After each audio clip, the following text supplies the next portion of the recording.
Hi, I'm Tom Kraus. I'm Iman Hassan, and we have been doing research into laser-assisted ultrasonic nanocrystal surface modification on 3D printed materials. This process is a novel surface treatment that improves surface hardness, surface roughness, and corrosion resistance. It was first applied on titanium. To start with, we compared the results of this LA-UNSM process on conventional titanium and 3D printed titanium.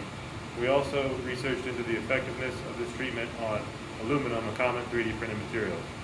We believe this process is effective for 3D printed materials as it can allow for higher quality parts to be produced with additive manufacturing. One big takeaway we have learned from this process is that it is important to use, or for the most accurate results, you need to use the appropriate test.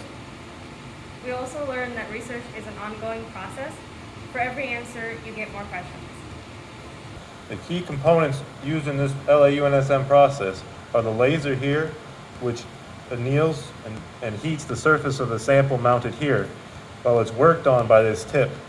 The tip is driven by The dynamic load, which makes the tip oscillate, and the static load, which makes the tip remain in contact with the surface.